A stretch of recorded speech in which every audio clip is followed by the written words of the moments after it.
Well, thank you very much, Elizabeth, and thank you to all for that warm welcome. As this is not the seminar you were intending to hear, I shan't feel the slightest bit upset if you decide to leave at any point during the presentation. Of course, those of you at home watching, thank you very much for joining us.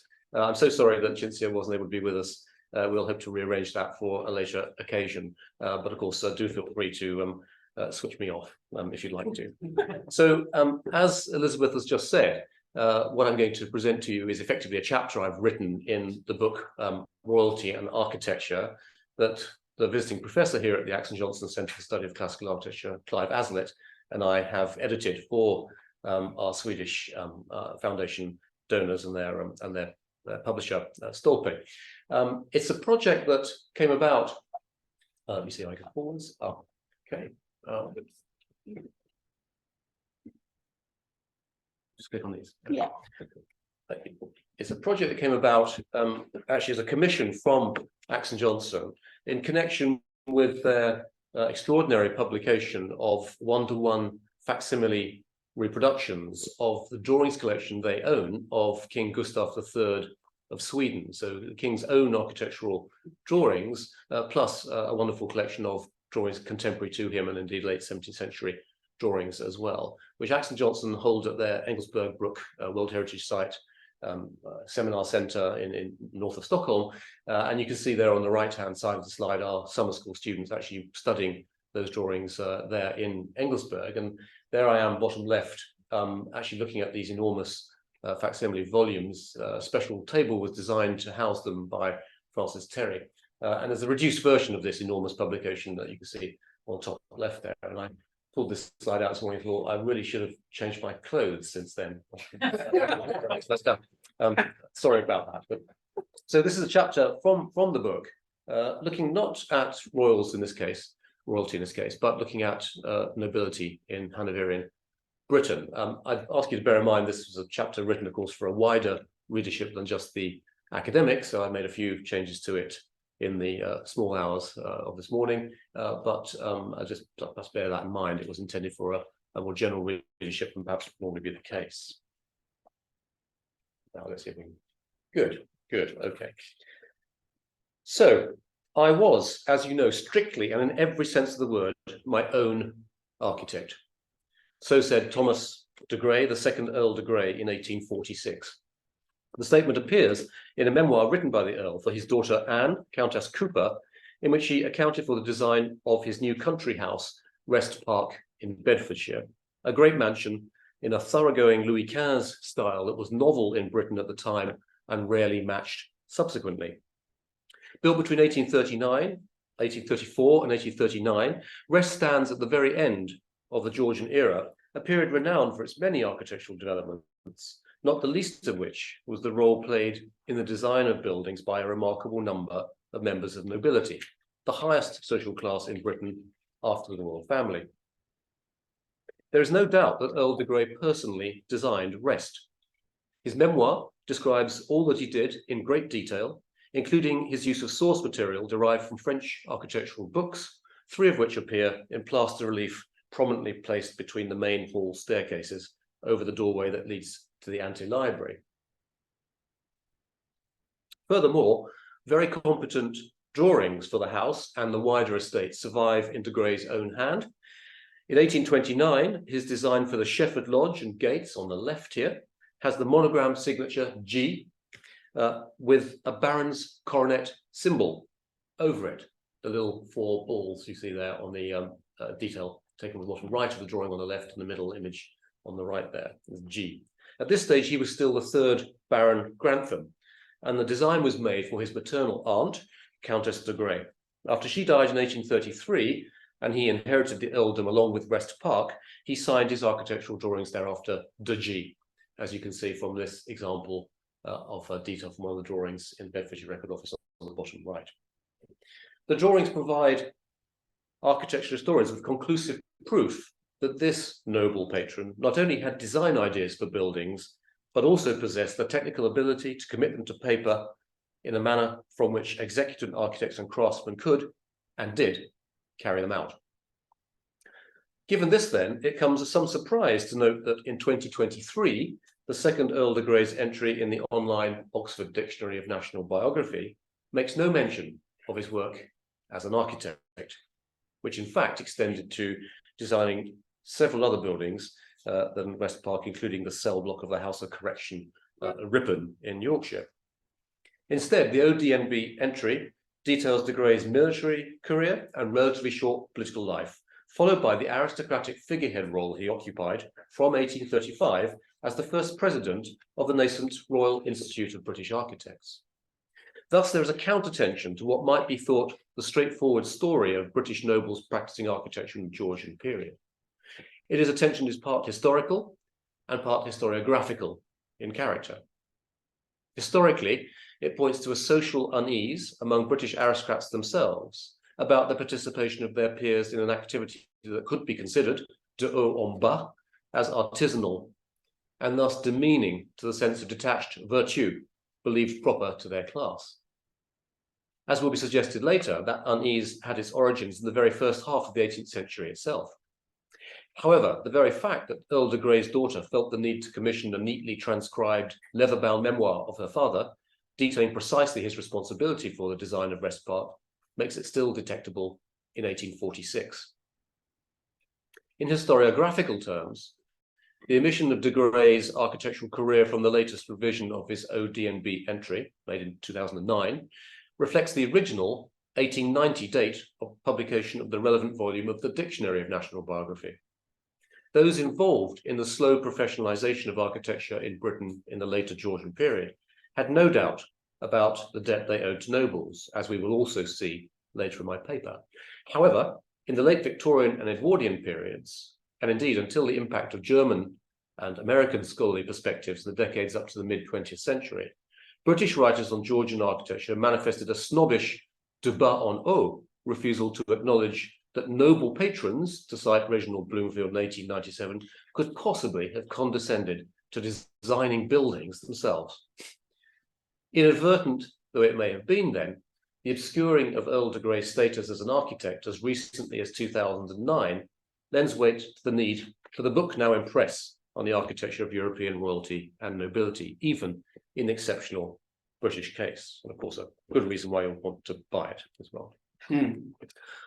Whilst it is widely recognized by historians that the British upper classes acquired and practiced architectural skills across the 18th and early 19th centuries in numbers and ways unparalleled in any other European country, there is as yet no definitive scholarly study of the phenomenon. Aside from detailed studies of individual figures, probably the most useful overall survey is the essay and catalogue published by John Harris and Robert Hadsky to accompany the exhibition A Passion for Building, the Amateur Architect in England 1650 to 1850, held at Sir John Soane's Museum in 2007. The exhibition had been originated prior to his premature death by Giles Worsley, himself a younger son of a baronet descended from Thomas Worsley, architect of his own house at Hovingham in Yorkshire, and Surveyor General of the King's Works from 1760.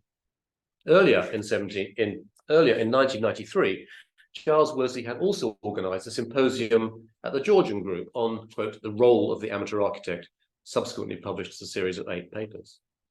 Taken together, these 2 publications eloquently demonstrate the reason why the subject has proved elusive to a definitive study: its sheer diversity. The 2007 publication on the screen here now refers only to England in its title and makes the point that there were relatively few Scottish examples. However, it does include John Erskine, the Scottish 6th Earl of Mar, not to mention Thomas Wynne of Plaskelfinnan in Gwynedd, Wales, baronet from 1773, and 1st Baron Newborough in the Irish peerage from 1776. The 1993 publication, meanwhile, also includes several non-English figures, including Sir John Clarke of Pennycook near Edinburgh. The first dilemma, then, concerns just what constitutes Britishness in regard to the upper-class practice of architecture in a nation that comprised 4 countries, all under the Hanoverian dynasty, but with differing political settlements. A second dilemma lies in the fact that both publications use the term amateur in their titles, but like the term professional, they admit that this word had no real currency in the English language in the 18th century. in that it implies engaging in something as a pastime only, without expectation of pecuniary advantage, the term amateur might indeed be a useful label, except that there were upper class architects not dependent on designing buildings for their income, but who did, nonetheless, receive remuneration for their efforts. A third dilemma can be found in the relatively high dependence of upper class architects on the efforts of others, for example, in transforming their ideas into graphic form. Yet, as has been seen already in the case of Earl de Grey, some such figures had acquired a very good degree of technical competence in architectural drawing, while busy Georgian architects who were undoubtedly professional in their outlook not infrequently depended on others to make the working drawings from their sketches. In an effort to avoid some of these problems, architectural historians have increasingly preferred the term gentleman architect to amateur, though gentleman too is so flexible a catch-all as to be unhelpful, connoting, as it has done throughout history, a range of meanings from a man who has title to or from land to a commoner who's learned how to behave well. The appendix in the role of the amateur architect lists some 80 architects identifiable in the 2 centuries from the middle of the 17th century to 1860. And these range from a duke to landed gentry, to clergy, academics, and wealthy merchants, such as Theodore Jacobson, designer of the Foundling Museum, seen here in the portrait on the screen at the moment by Thomas Hudson. These 80 figures are, with only 4 exceptions, all people who were accepted by Sir Howard Colvin for inclusion in his biographical dictionary of British architects, 1600 to 1840. In the context of a book for which this study was made, however, about royalty and nobility, it was clear that a different, narrower definition had to be made. So I'm speaking here only of those in the Georgian era whose aristocratic status placed them nearest to the king. That is to say, those whose titles, their peerages, gave them the right to sit in the House of Lords and were, like the king, hereditary.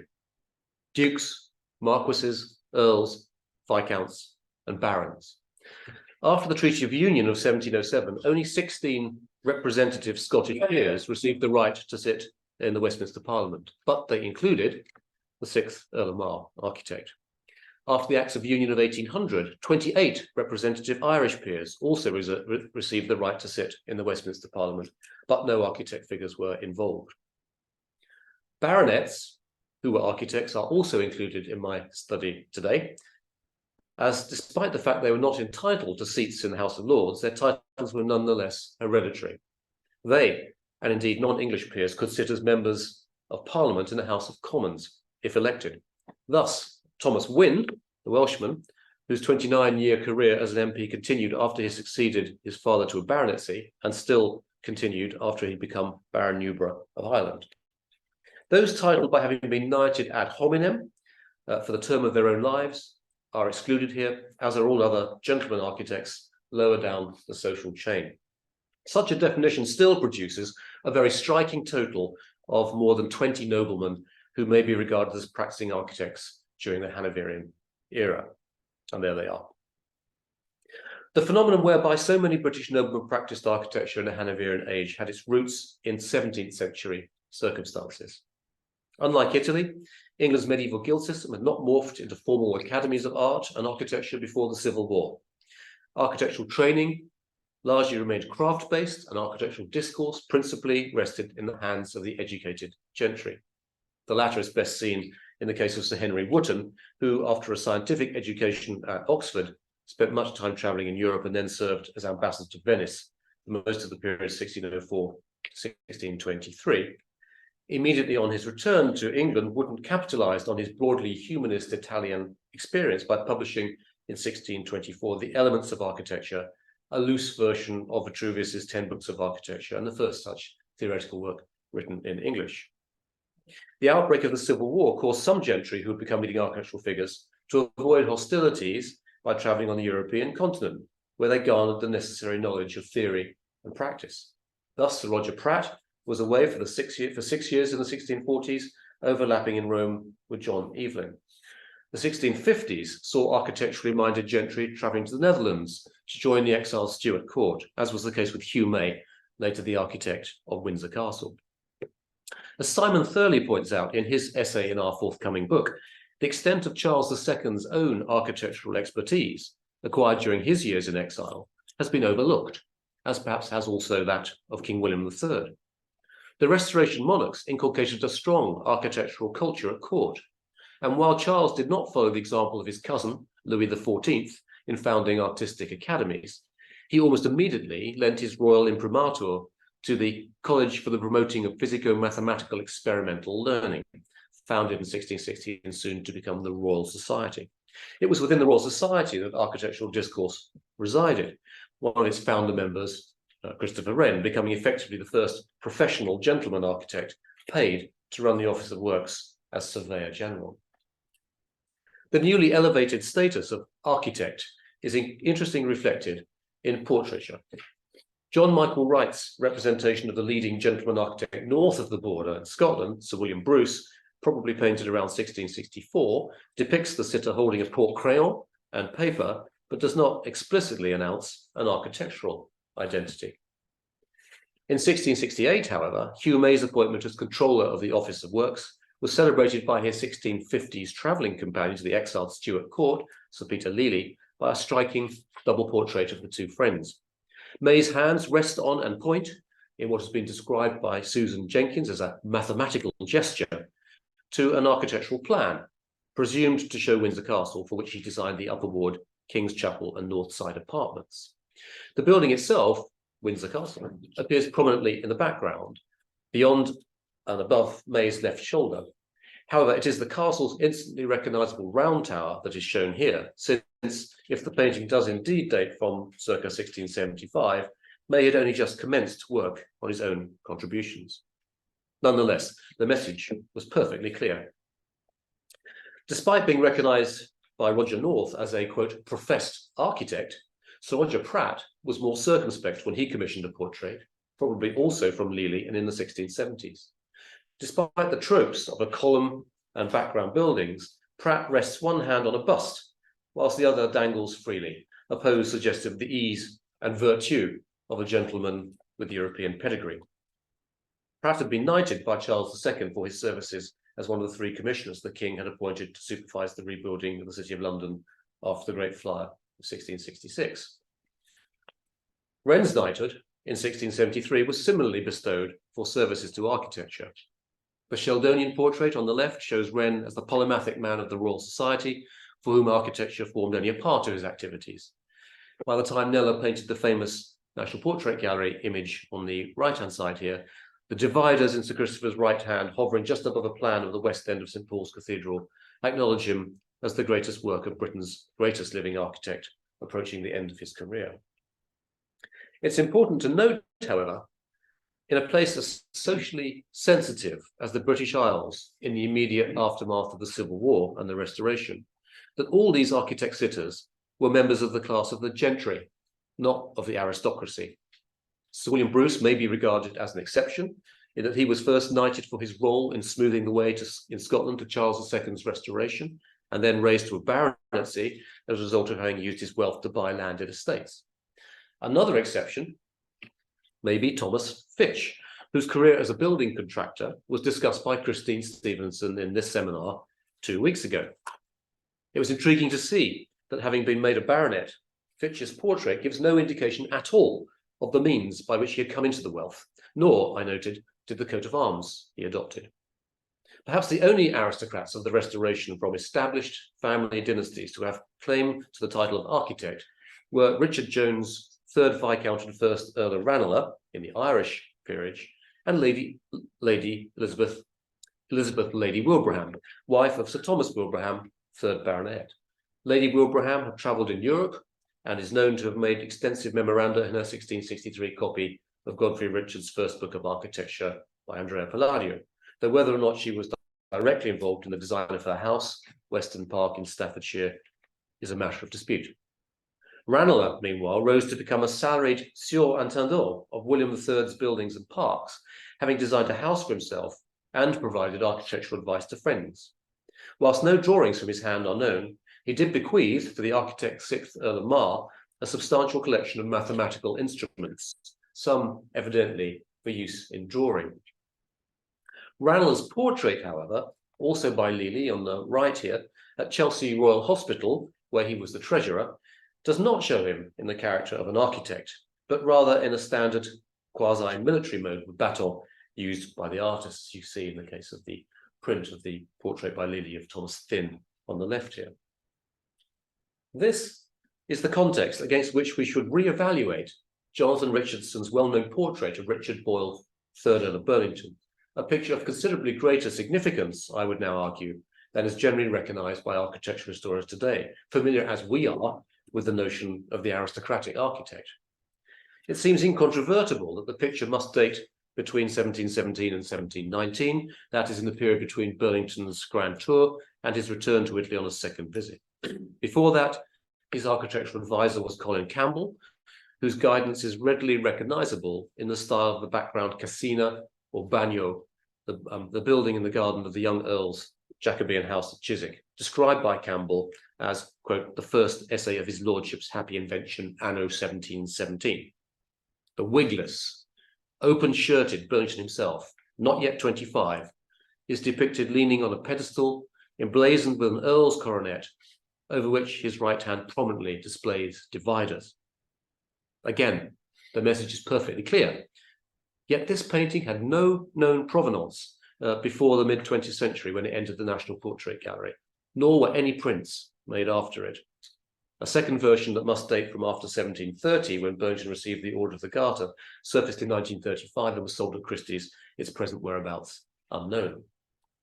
In these regards, the Richardson portrait makes a striking contrast with, let's put inverted commas around this, official images of Burlington, notably the portrait by Sir Godfrey Kneller, showing the young Earl in 1716, aged 22, on the top right here, a version of it, the commissioning of which was probably controlled by his mother, Juliana, the Dowager Countess, and a Whig matron.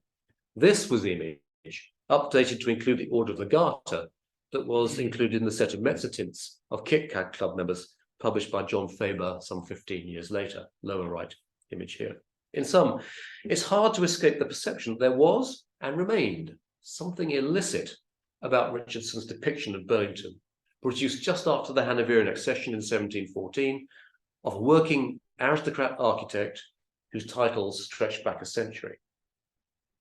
Yet less than 50 years later, it did not seem extraordinary at all when the 3rd Earl of Bute recommended William Chambers, newly returned from a European training, as architectural tutor to the young King George III. As David Watkins' 2004 book on the subject showed, the king himself became widely recognised as an architect. Clearly, much had changed between 1720 and 1760, and discernible reasons can be suggested for this. First comes the person of the Elector of Hanover himself, King George I, long held to have been a man whose lack of familiarity with British ways effectively handed leadership in cultural matters, as in much else, over to the newly powerful Whig aristocracy.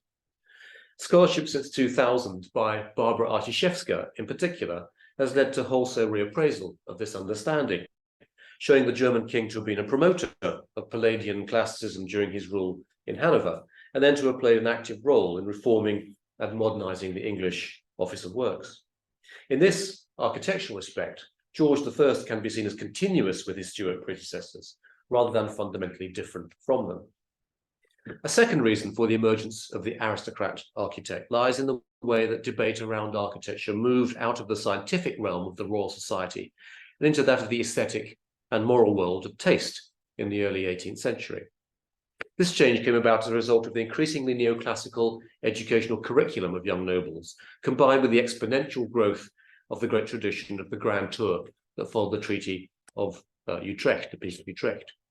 Almost every one of the 20 aristocrat architect figures covered in my study, I showed you a slide of before, had had this experience.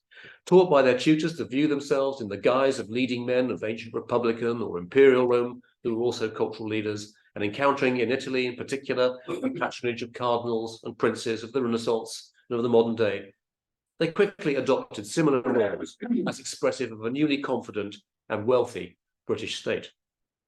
It seems far more likely that broad church nationalism was ultimately driving this development in taste, rather than instances of political sectarianism, Whig, Tory, Jacobite, as later 20th century architecture historians conceived it.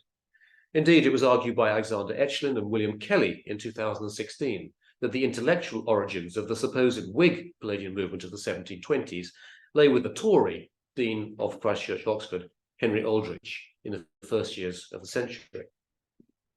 The thorough establishment of this way of thinking as desirable rather than inappropriate is well emblematized in Nathaniel Dance's group portrait of around 1760 of 4 gentlemen in Rome. Seated in the foreground, nonchalantly holding an architectural drawing or print, evidently after Palladio's elevation of the temple of Castor and Pollux, is the young Honourable Thomas Robinson, a nephew of Sir Thomas Worsley of Hovingham. Robinson was later, as second Baron Grantham, go on to become a notable paper architect and correspondent of the professional architect Chambers, and also the father of the second Earl de Grey, architect of West Park, we looked at earlier on. The elder Thomas Robinson, man in the foreground here with the Palladio print or drawing, had studied draftsmanship at the Academy in Turin in the company of Thomas Wynne, to whom he looks over his left shoulder in Dance's painting. As mentioned earlier in his paper, Wynne would go on to become first Baron Newborough, and he would design aspects of his own house in Carnarvonshire, as well as buildings for others, including the Temple of Friendship at St Anne's Hill, Chertsey, in about 1805. Dance's group portrait, painted in Italy in about 1760, demonstrates the security young British nobles felt by that time in manifesting themselves as architecturally expert. Much of that was due to the fact that Lord Burlington, who had died in 1753, had explicitly declared himself an architect, even if not in the visual image of himself that he chose to display or project publicly. As has been seen, Colin Campbell had been permitted to announce that the young Earl had been personally responsible for the invention of the bagnio at Chiswick. This announcement, made in 1725, coincided with the moment Burlington was designing his famous new villa and gardens at Chiswick, working alongside his own protege, William Kent. In his Designs of Inigo Jones, published in 1727, Kent included, quote, some few designs of buildings by the Earl of Burlington, you see the text there, bottom left, and inscribed the plates of the brand new villa, as well as some others, to the work of, quote, Burlington Architectus. That's what he writes at the bottom left of that plate, right-hand image here, Burlington Architectus. Given that this book was dedicated to King George I and was subscribed to by a very large number of the aristocracy, there can have been no doubting Burlington's identity among his social contemporaries, included recognition of him as a practicing architect. Wider public recognition came in the 1730s, when the design of the York Assembly Rooms was credited to Burlington in a long Latin inscription attached to the building on a brass plaque. Yet still, perhaps, a certain aristocratic aloofness persisted. Although Burlington took care to fill key positions in the Office of Works with his disciples after the chance arose in 1726, he did not seek to follow Wren in himself, taking on the role of Surveyor General at the head of the bureaucracy, the post going to a proxy, fellow Yorkshire landowner, the Honourable Richard Arundel. Burlington had perhaps been introduced to Arundel by Henry Herbert, 9th Earl of Pembroke, a fellow aristocrat architect relation of Arundel's, who designed the White Lodge at Richmond for George II in 1727. Pembroke similarly is not recorded as having shown any personal interest in the Surveyor General's role. Good reason for the apparent detachment of these earls can be found in a comment by Philip Stanhope, 4th Earl of Chesterfield, who in 1749 wrote advising his son that, through careful study of Palladio's Quattro Libri, to quote, you may soon be acquainted with the considerable parts of civil architecture, and for the minute and mechanical parts of it, leave them to masons, bricklayers, and Lord Burlington, who has to a certain extent lessened himself by knowing them too well. Chesterfield was no political enemy of Burlington's, so the condescension implicit in this view represents not personal vitriol, but a distaste for the new role of practicing architect Burlington carved out within the Hanoverian aristocracy. In this respect, it is worth noting that Sir Thomas Robinson of Rokeby in Yorkshire had himself described on printed plans of his new house as, to quote, T. Robinson Bar, Baronet, Architectus, thereby announcing his baronet's title as well as his role in the design. However, when it came to the commissioning of this beautiful portrait of Long Sir Thomas, as he was called, by Francis van der Myn, you see on the right here,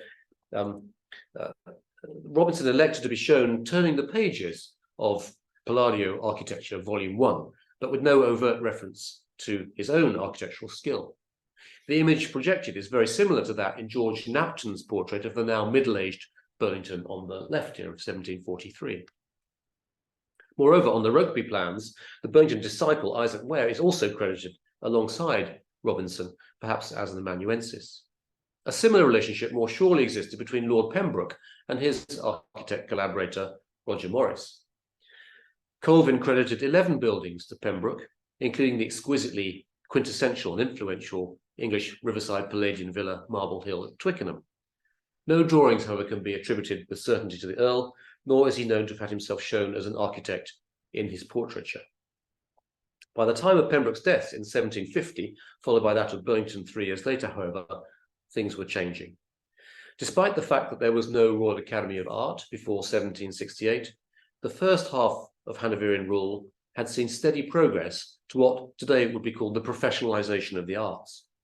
Needless to say, men coming from quite humble backgrounds were at pains to flatter the aristocracy, on whose patronage they would depend for their livelihoods, but they were not so sycophantic as to realize the key role being played in the development of taste in architecture by aristocrats as a matter almost of new national identity. Thus, George Virtue, died in 1756, could record in his notebooks that, to quote, Lord Burlington takes great delight in studying and drawing architecture, and also that Burlington's, quote, great judgment in architectonical knowledge and true manner and taste were the instar omnia of noblemen. In the 1759 first edition of his treatise on civil architecture, William Chambers was at pains to call Burlington, quote, that great architect and patron of the fine arts. It became normal for aspiring professional architects to seek the guidance of aristocrat architects, as the young bricklayer's son John Soane did when cultivating his relationship with Thomas Pitt, an MP until created first Baron Camelford in 1784, for whom Colvin considered there is, quote, considerable evidence of activities as an amateur architect. It is the career of Soane, whose life precisely spanned the later Georgian era, that exemplifies both the rise of architectural professionalism in Britain and the ongoing debt felt by the new men to the aristocrat architects. Indeed, Soane saw the debt as a deficit for the new breed of architect. Those who, as students, had heard his lectures as Professor of Architecture at the Royal Academy from 1809 to 1819, or from 1832 to 36, would have been familiar with his claim that, to quote, until architecture has a Burlington, a Pembroke, or a Camelford to direct the public taste, we can have but little hope. These nobles were men, Soane indicated, who not only encourage architecture, but, to quote, really exercise it with a distinguished success. The ambiguous relationship at the end of the Georgian period between the ambitions of emergent self-made professionalism and national taste guided by long-standing aristocracy is perfectly symbolized by the matter of the presidency of the RIBA. In 1834, the founders first turned to the undoubted head of the profession as it then existed, the recently knighted septuagenarian Soane himself on the left here. When Soane declined, citing his prior membership of the Royal Academy, the younger colleague's choice then fell on the second Earl de Grey as a traditional noble figurehead, but one who had practiced architecture, with West Park rising at that very moment. The arrangement was found to be so satisfactory that the RIBA subsequently waived its standing order requiring the annual re-election of the president, continuing the Earl in office until his death in 1859. This occurrence has hitherto underappreciated significance. Whilst the foundation of the RIBA regularized various aspects of architectural practice that reflect modern understandings of professionalism, it was not until 4 years after de Grey's death that the establishment of formal qualifications for an architect began, and these remained voluntary until the 1880s. Legal registration of professional architects did not arrive until as late as the 1930s. In the first half of the Queen Victoria's reign, anyone was free to call themselves an architect, and indubitably professional architects running large, well-organized practices were counterbalanced by charlatans, as satirized by Charles Dickens in his novel Martin Chuzzlewit of 1844 in the form of the fictional, dreadful Seth Pecksniff. Earl de Grey freely admitted to his daughter that he had limitations as an architect. To quote him, Earl de Gray, there were things respecting which I frankly acknowledge my utter ignorance, viz. Prices of materials, values of men's wages, custom of trade and business, and so forth.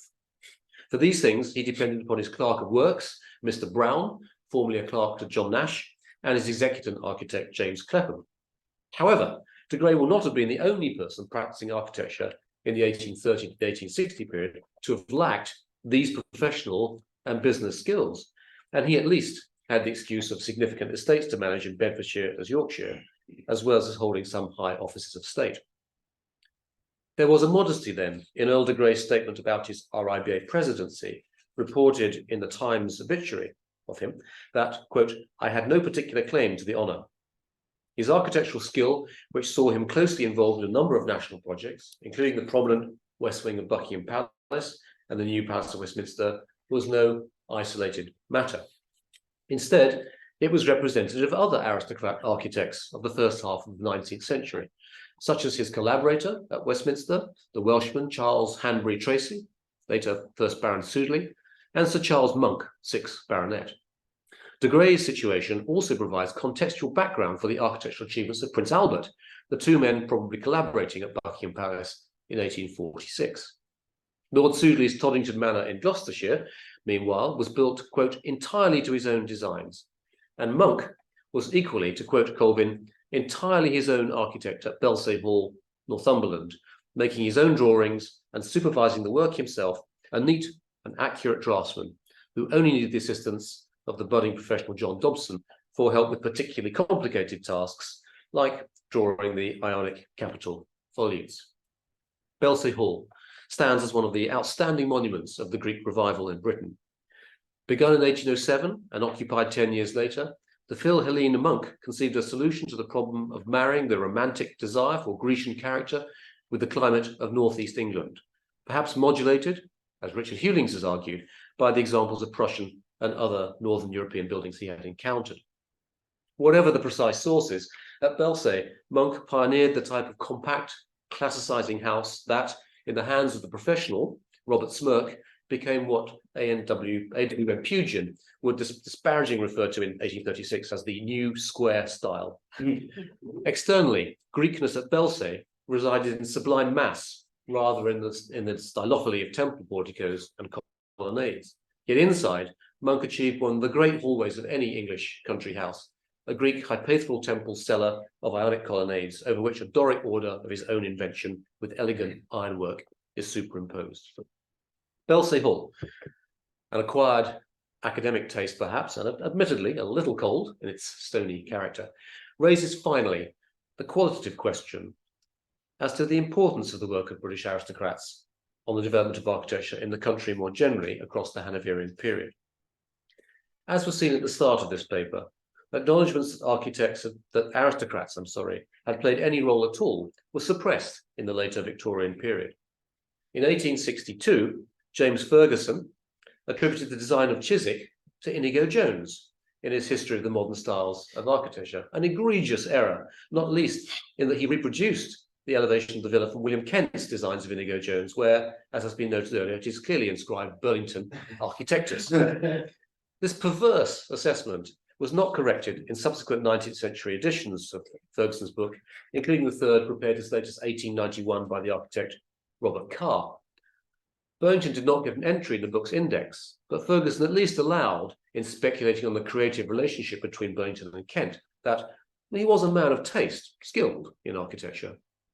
For Reginald Bloomfield, writing in 1897, Burlington was, to quote, no more an architect than any other of the noble patrons of the 18th century, and a man who paid Campbell, Kent, and others to design buildings to which he affixed his name.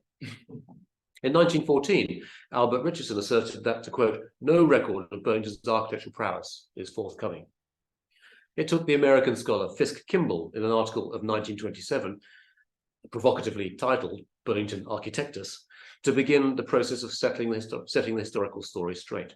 It took the German scholar Rudolf Vickover to point to the York Assembly Rooms, albeit perhaps inspired by an idea of the Italian architect working in England, Giacomo Leoni, as arguably the most seminal building of 18th century Britain, its programmatic neo-Roman character having served as inspiration for classicism over the ensuing 7 decades, and in Europe too, into the 19th century. It was not until 1962 that an Englishman, James Lees-Milne, published a book explicitly titled Earls of Creation, including Lords Burlington and Pembroke in his 5 case studies, and stating in the introduction that, to quote, "The main point is that all 5 earls were amateur architects or landscape designers, if not both, of no mean order."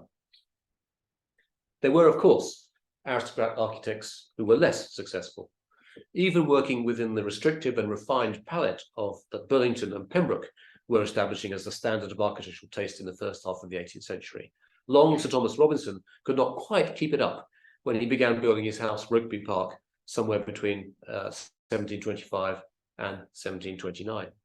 As Giles Worsley showed, Rokeby is a Yorkshire incarnation of his Laurentine villa, as described by Pliny the Younger, formerly modelled on Palladio's Villa Pisani at Bagnolo, quite possibly in combination with a drawn design by Robinson's friend Burlington to modernise the front of his own house at Chiswick.